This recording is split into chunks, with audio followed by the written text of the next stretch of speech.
की आवाज प्रतिज्ञा के आने वाले एपिसोड में जबरदस्त हाई वोल्टेज ड्रामा देखने को मिलने वाला है। कहानी एक ऐसे मोड़ पर पहुंच चुकी है जहां प्रतिज्ञा की शिकायत के बाद पुलिस ठाकुराइन और शक्ति को गिरफ्तार करने उनके घर पहुंच जाती है। लेकिन उससे पहले अगर आपने अभी तक हमारे चैनल को सब्सक्राइब नहीं किया है तो जल्दी से कर लीजिए, वीडियो को एक लाइक दीजिए और प्यारा सा कमेंट करना बिल्कुल मत भूलिए। शुरुआत में कृष्णा और प्रतिज्ञा प्यार भरी नोकझोंक में खोए हुए होते हैं। कृष्णा मजाक करते हुए प्रतिज्ञा को पकड़ लेता है और कहता है कि अब तुम हमारे जाल में फंस चुकी हो, बचकर कहाँ जाओगी।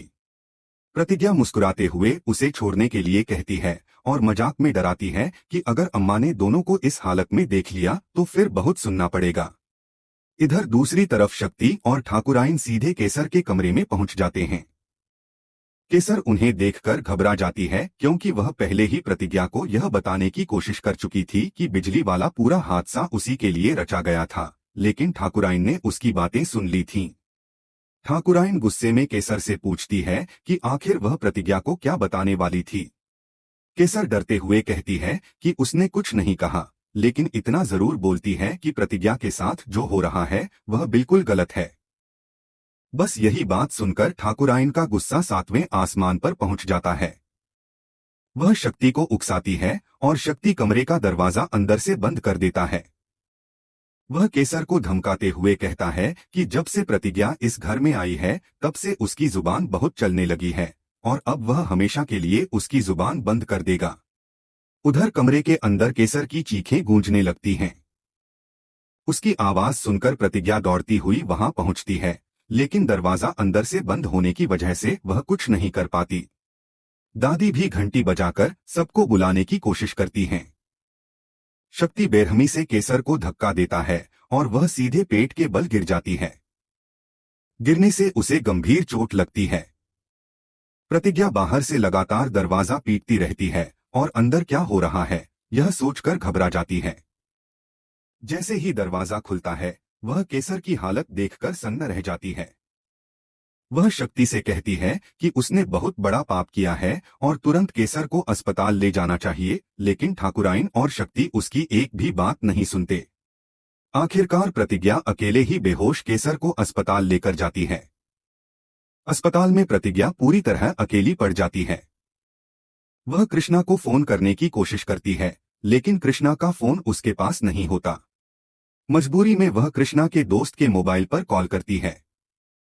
दोस्त बार बार कृष्णा से कहता है कि भाभी का फोन आ रहा है, लेकिन कृष्णा मजाक में कहता है कि अभी उसे और तड़पने दो, जितना वह मुझे याद करेगी उतना ही हमारा प्यार बढ़ेगा। उसे बिल्कुल भी अंदाजा नहीं होता कि प्रतिज्ञा कितनी बड़ी मुसीबत में फंसी हुई है। इसी बीच अस्पताल में पुलिस पहुंचती है और पूछताछ शुरू करती है। प्रतिज्ञा साफ साफ बता देती है कि केसर की इस हालत के जिम्मेदार शक्ति सिंह और ठाकुराइन हैं। लेकिन जैसे ही वह ठाकुर सज्जन सिंह का नाम लेती है, पुलिस शिकायत दर्ज करने से हिचकने लगती है। तभी प्रतिज्ञा अपने पिता से बात करती है और पूरी घटना बताती है। उसके पिता उसे अमन से संपर्क करने की सलाह देते हैं।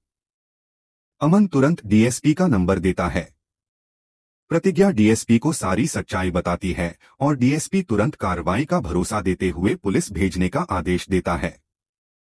इससे प्रतिज्ञा को थोड़ी राहत जरूर मिलती है। कुछ देर बाद डॉक्टर बाहर आकर ऐसी खबर सुनाती है जिसे सुनकर प्रतिज्ञा के पैरों तले जमीन खिसक जाती है। डॉक्टर बताती है कि केसर का काफी खून बह चुका था और उसके पेट में पल रहा बच्चा अब इस दुनिया में नहीं रहा। यह सुनते ही प्रतिज्ञा की आंखों से आंसू बहने लगते हैं। जब केसर को होश आता है तो सबसे पहले वह अपने बच्चे के बारे में पूछती है। प्रतिज्ञा रोते हुए उसे सच बता देती है कि उसका बच्चा अब नहीं रहा।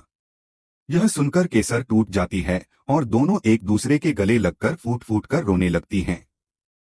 इसके बाद पुलिस बयान लेने पहुंचती है। केसर डर की वजह से कुछ बोल नहीं पाती, लेकिन प्रतिज्ञा हिम्मत दिखाते हुए खुद पुलिस को बताती है कि यह सब शक्ति और ठाकुराइन ने किया है। शाम को वह केसर को लेकर घर लौटती है। ठाकुराइन ताने मारती है, लेकिन प्रतिज्ञा सबके सामने कह देती है कि एक माँ की कोख उजड़ गई है और उसके बच्चे की मौत के जिम्मेदार शक्ति और ठाकुराइन हैं। दादी यह सुनकर रो पड़ती हैं, जबकि शक्ति अब भी केसर को धमकाता रहता है कि यह तो सिर्फ शुरुआत है। तभी कृष्णा घर वापस आता है। उसे किसी भी घटना की कोई खबर नहीं होती। वह दादी की उदासी देखकर बार बार पूछता है कि आखिर हुआ क्या है। प्रतिज्ञा उसे सारी सच्चाई बताने ही वाली होती है कि तभी ठाकुर सज्जन सिंह भी वहां पहुंच जाते हैं। उसी वक्त घर में पुलिस एंट्री करती है और साफ शब्दों में कहती है कि वह शक्ति सिंह और ठाकुराइन को गिरफ्तार करने आई है। यह सुनते ही ठाकुर सज्जन सिंह का गुस्सा फूट पड़ता है। वह पुलिस को अपने घर की चौखट लांघने की हिम्मत पर चुनौती देता है, लेकिन प्रतिज्ञा सबके सामने पूरी सच्चाई बता देती है। अब देखना बेहद दिलचस्प होगा कि क्या इस बार शक्ति और ठाकुराइन अपने गुनाहों की सजा से बच पाएंगे या फिर कानून आखिरकार उन्हें सलाखों के पीछे पहुंचा देगा।